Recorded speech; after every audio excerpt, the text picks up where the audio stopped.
Om Namo Bhagavate Vasudevaya.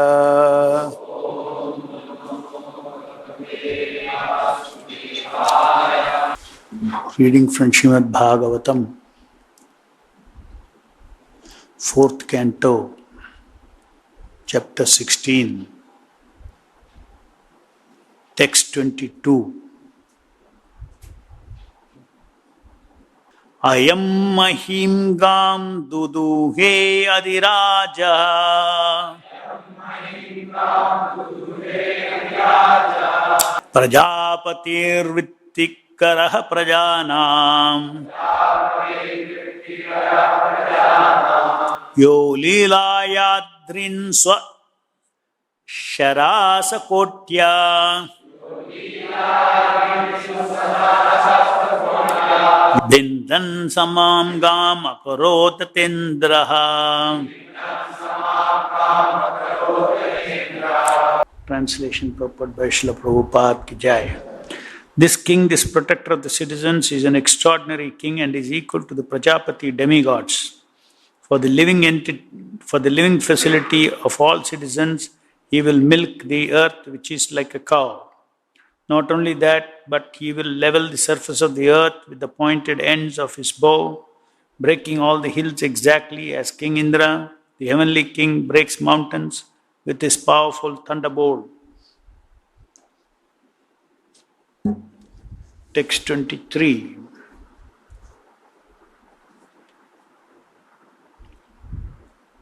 Vishpurjayan ajagavam dhanuswayam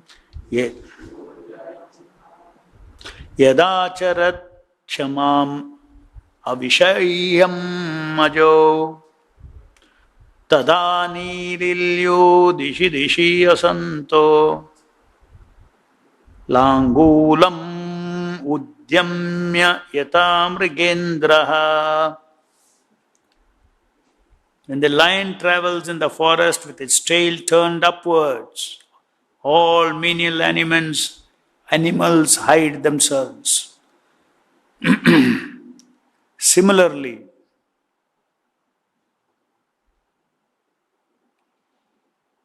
when King Pṛthu will travel over his kingdom and vibrate the string of his bow, which is made of the horns of goats and bulls, and is irresistible in battle, all demoniac rogues and thieves will hide themselves in all directions. Very appropriate to compare a powerful king like Pṛthu to a lion. In India, Kshatriya kings are still called as Singh, which means lion. Unless rogues, thieves and other demoniac people are in a state are afraid of the executive head, who rules the kingdom with a strong hand, there cannot be peace or prosperity in the state. Thus, it is most regrettable when a woman becomes executive head instead of a lion-like king. In such a situation, the people are considered very unfortunate. Thus ends the Bhaktivedanta purport. So, in this material world,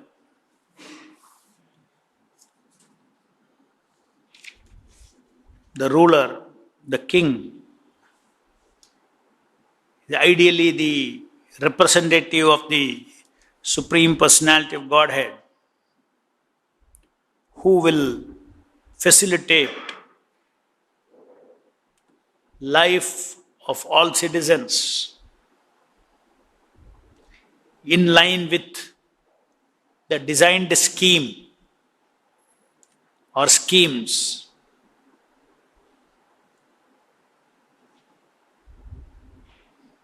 that are designed by the Supreme Personality of Godhead in this creation. This is a created world. Material world is a created world. Unlike the spiritual world, which is the eternal world. So the requirement of the living entities in this created world are different from the requirement of the living entities in the eternal world.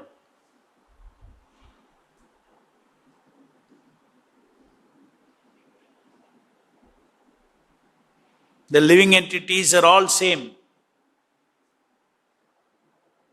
May Vamsa Jiva Loke, Jiva Bhuta Sanatanaha. They're all eternal. But under certain circumstances of forgetfulness of Krishna,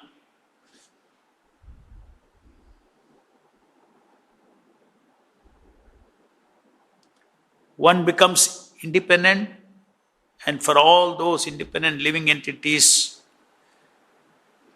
to independently chase after rasa,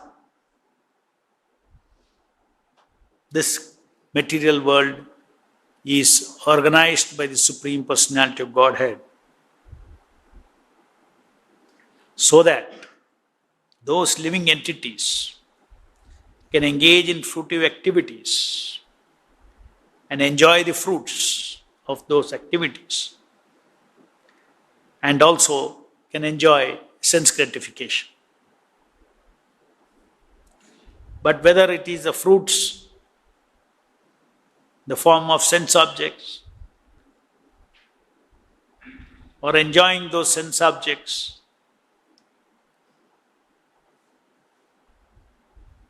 these are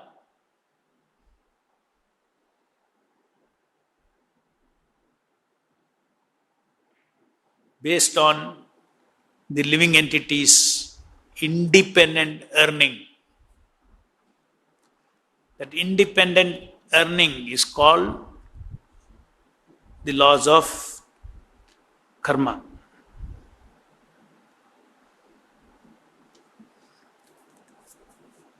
And earning means it has to be in its own,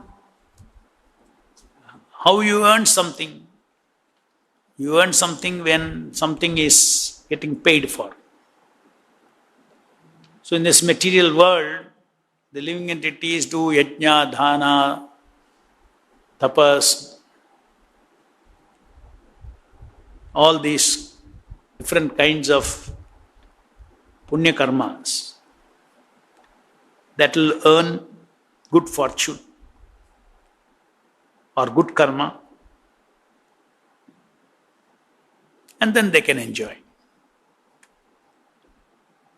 And when they have spent all their good karma, they're back to zero.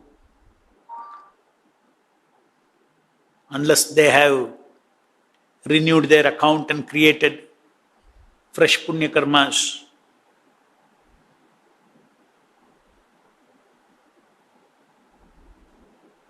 You cannot keep quiet living entity in the material world, because this world is world of karma.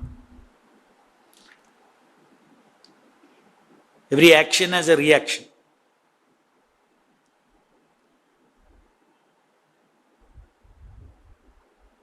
Only living entities who engage in devotional service, there is no reaction. Devotional service is defined as those activities which are meant for pleasing Guru and Krishna. They do not get any reaction in this material world. Because they do not get any reaction in this material world, they are preparing their life to go back to Godhead, to the eternal world. So in this material world, since all living entities are of the nature of independently seeking Sat power, Chit, knowledge, intelligence, Ananda, seeking Ananda, love, sense pleasure.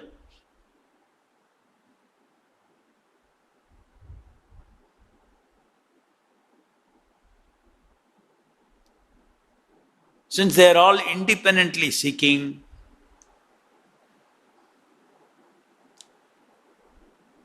they can gratify these things only through the resources of material nature.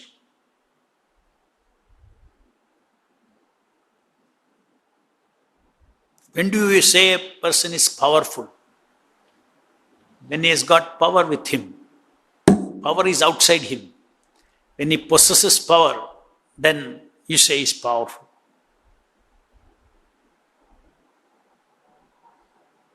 So everybody is seeking to possess power.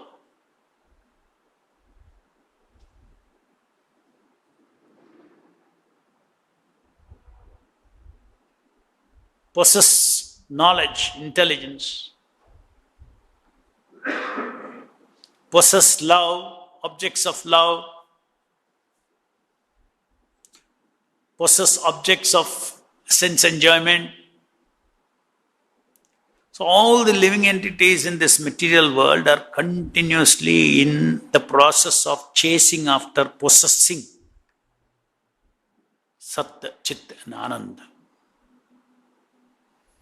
Either immediately enjoying those objects or accumulating and possessing those things.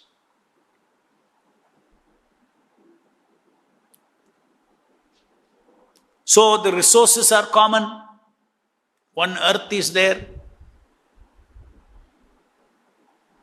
Actually, as per the laws of the Supreme Lord, earth can provide for everyone. Naturally, if God has created, He has balanced the need and the resources. There is no need for anybody to starve. There is no need for anybody to starve of power needed to exist, starve for knowledge needed to exist, or starve for love, starve for pleasures. So it is provided. In the material world, these things are provided. But because the nature of the living entity is to independently imitate, not be satisfied with what he needs. He has greed to increase his possessions. There is a bona fide process of increasing his possession, that is laws of karma. Now the living entities, within this rebellious living entity, there needs to be a law of social order. So because some living entities, they try to accumulate things forcefully, they are called demoniac. Without entitlement, they steal, they are called thieves, rogues.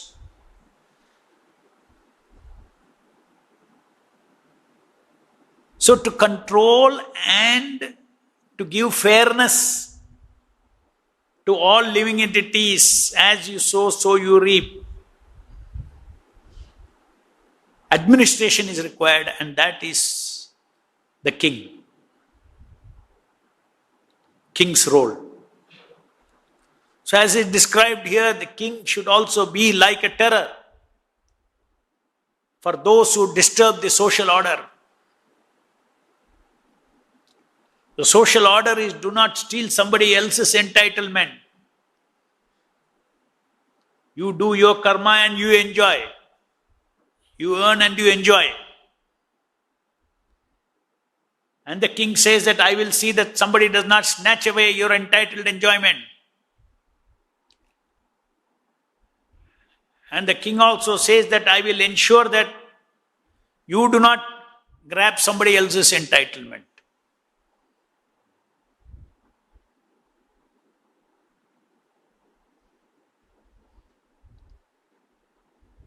If the living entities did not have Satya, Chitta and Ananda needs, there is no need for administration at all.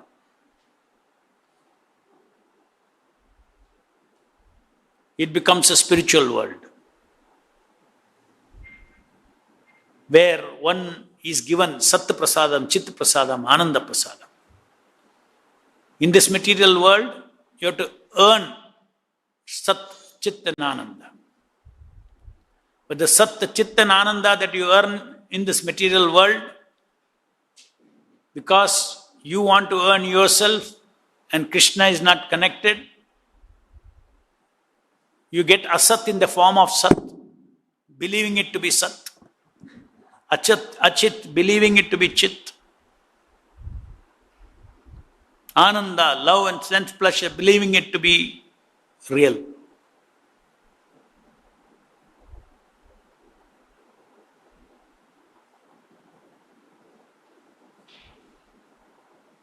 Our nature is Ananda, Satchit Ananda.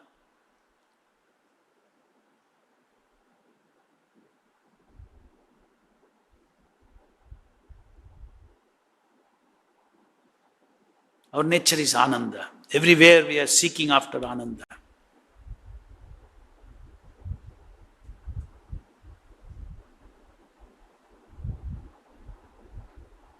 When a child is born into this material world, comes out of the mother's womb, why is crying? When do you cry? When you want something. It wants freedom from suffering. That means the need for Ananda, the need for love, the need for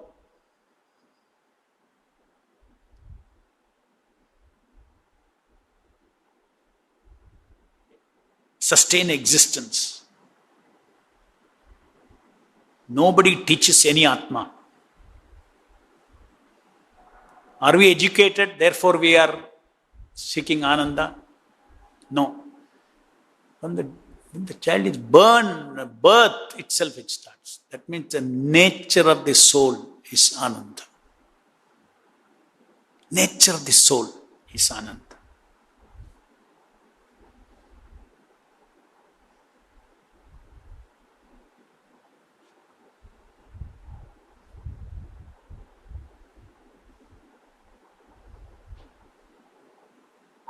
You ask a child, why do you go to school? To get educated. Why do you get educated?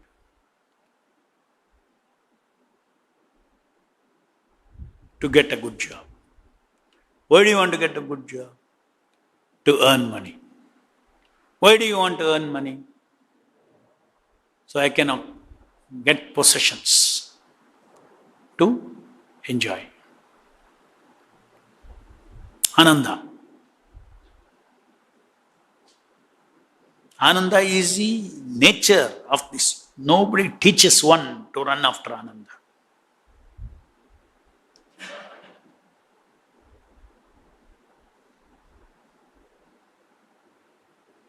The constitutional nature of the living entity is one type of Ananda, that is called Krishna Ananda. That is, when Krishna gives you Ananda, it is called Krishna Ananda.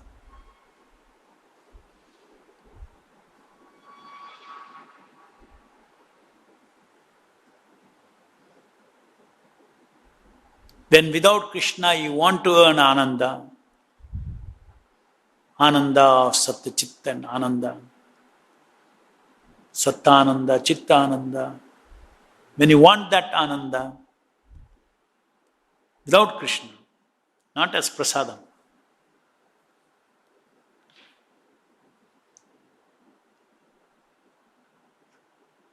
the soul goes into a dream and takes a dream body, a dream ego called false ego of that body.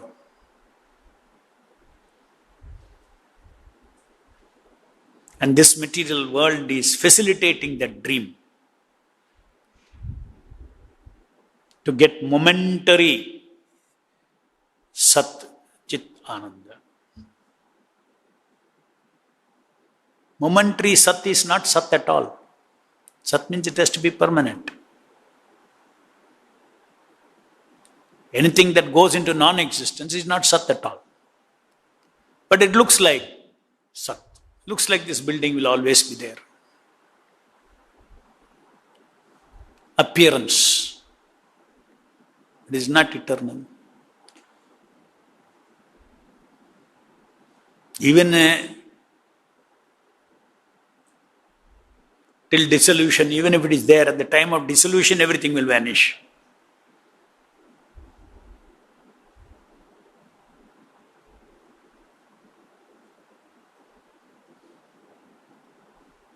Knowledge in this material world is all ignorance.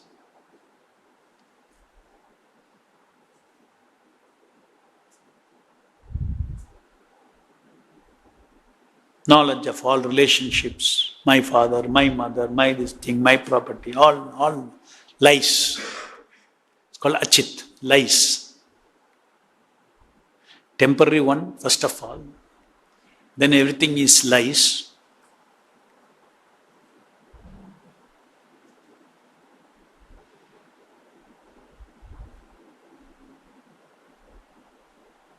So the Lord is so wonderful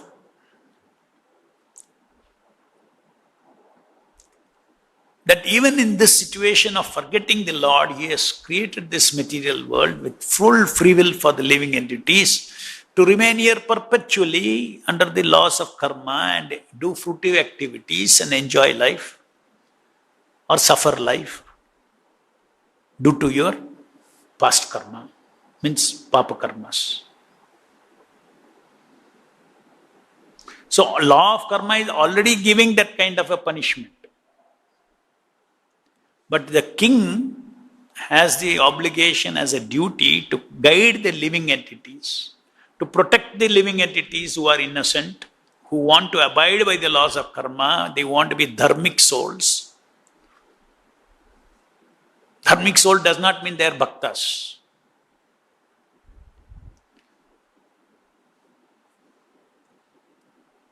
And stop the disturbance, put fear in those souls who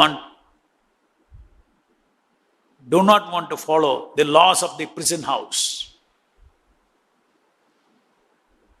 First of all, they come into this world because of rebellious. And then within the material world also, they are again rebellious. I will not follow the laws here. They are called demoniac.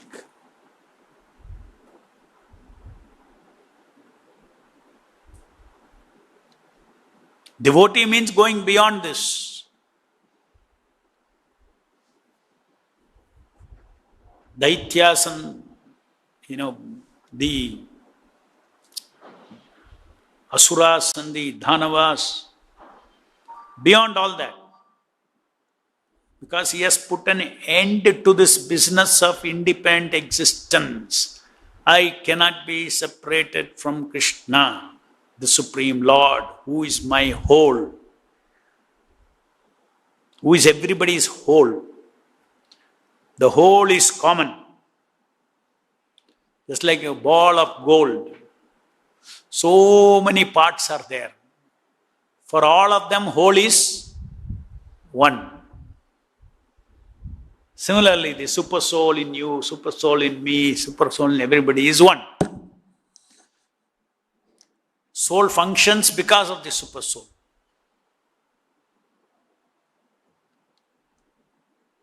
There is no idea of a separate existence of the soul, only in imagination of the soul. It has forgotten the super soul. In the forgetful state also, it is a super soul who is sanctioning everything as per the laws of karma.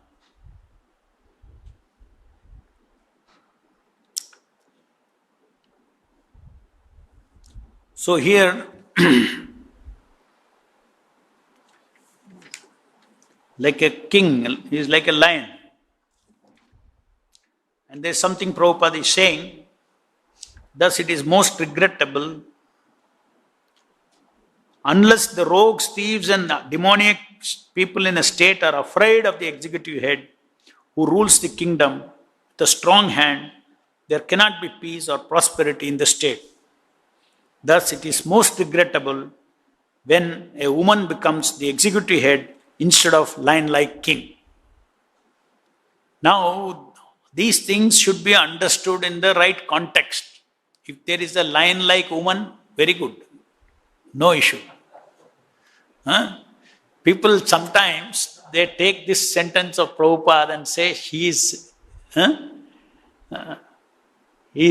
gender biased. We should understand Prabhupada is not that ignorant to mean that. Generally, women are not lion-like.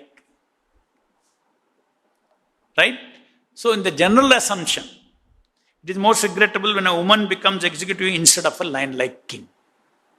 Not, he doesn't say, it is most regrettable when a woman becomes executive instead of a king. No. So, if there is a lion-like woman, very good. In history, there are so many lion-like women who were a terror to the demons. Right?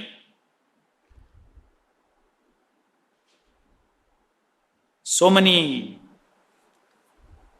queens have fought the British, all that. So, this, I just wanted to mention this, that if somebody takes this sentence and simply says that Prabhupada is biased towards women, gender biased, then this is the explanation that we have to give. What is the context in which Prabhupada is speaking? He is speaking in the context of what are the qualities for a king. Obviously, Prabhupada does not mean it regrettable when a woman becomes a executive head instead of a mouse-like king. He doesn't say that. If a man is mouse-like, he cannot become a king. He has to become a Kshatriya. So what is the context of the discussion? You have to understand whether really Prabhupada is gender biased. You cannot say absolutely no bias at all. Then don't call them woman only. The moment you say man and woman, there is bias, no? That is reality. Man's structure is psychological, physical structure is different from woman's physical and psychological structure. But the fact is that under extraordinary circumstances, man can do woman's work, woman can do man's work, because the soul is beyond man and woman. Soul is beyond material gender. That is the entire basis of spiritual knowledge. That we are not woman or man, it's only an equipment. We are spirit souls who are conditioned by a manly body and manly psychology, conditioned by womanly psychology.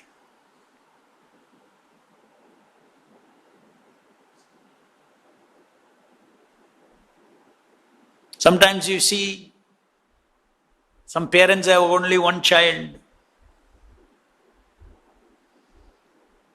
and they got a girl child and they desired so much for a male child and they condition the child to psychology like a male child. Is it not? So it all depends on conditioning. They won't call beti, betha they will call. They don't want to call beti, betha.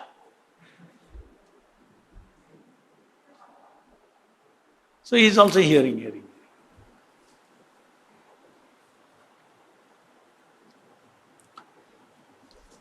Any questions? Hare Krishna. So a Kshatriya has to be heavy. Sometimes devotees also, they think, Prabhu, we are all sadhus. Now why sometimes you are very heavy with some devotees? If the person disturbs social order in the temple, he may be a devotee, he disturbs the social order by gossiping, telling lies, this, that, all those things. The administration, temple president is like a king. He has to be like a lion sometimes to put down the people who are disturbing elements for everybody else.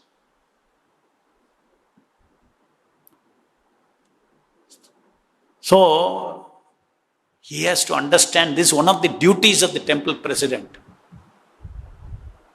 What is it? To maintain, we are a small society, social order. What is the purpose of social order? Everybody can pursue peacefully their spiritual life. One should not disturb the other, one should not bully the other, one should not be unfair to others, one should not harass others, one should not gossip about others. So these are all very important duties of the temple president. It's like a Kshatriya's job if he doesn't do that job. So he cannot be sentimental. Sometimes punishments are so much that either you take the punishment and purify, or we know that if you cannot take it, you go outside. But that has to be balanced. A king has to balance compassion and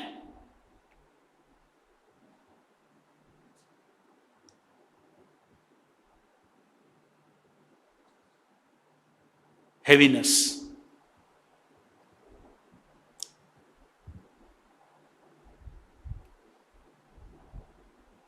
If you are compassionate towards a demon, he'll go and disturb everybody else. Is it not? In a society, if the king is compassionate towards, what is the meaning of? There's no meaning in such compassion. It's not compassion. He has to see the larger good. Somebody for his self-interest, he cannot disturb the society, community.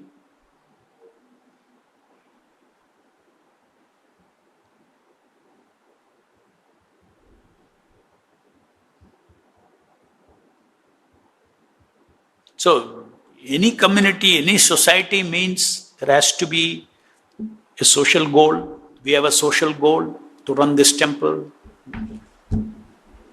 together. We have a social goal to preach Krishna consciousness.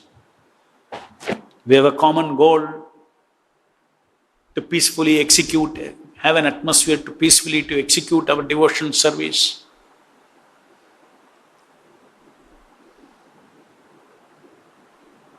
We have an individual goal to be engaged in devotional service.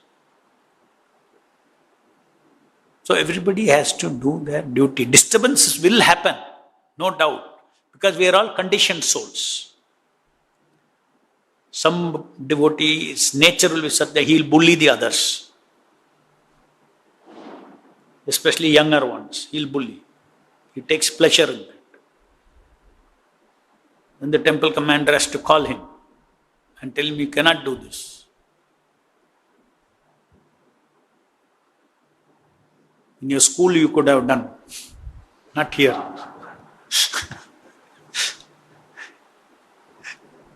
In schools, in your class, there are always some bullies.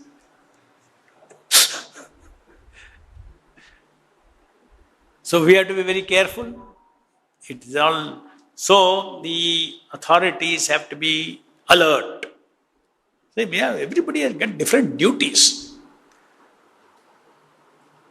If the authority is not doing its duty of nosing around, sensing, is everything going right? Is somebody disturbing the social order? He has to be alert for information, for everything, and then set right continuously, balance it, correct it.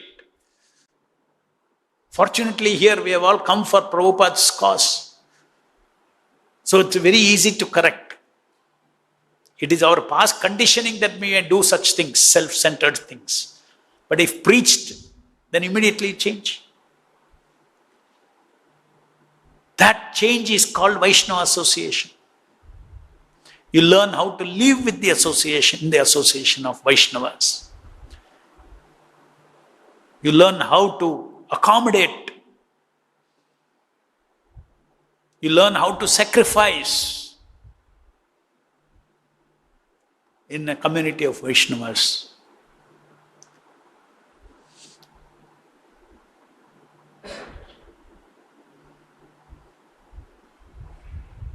Sometimes somebody becomes envious of the other person. He doesn't know. He cannot control. Envious.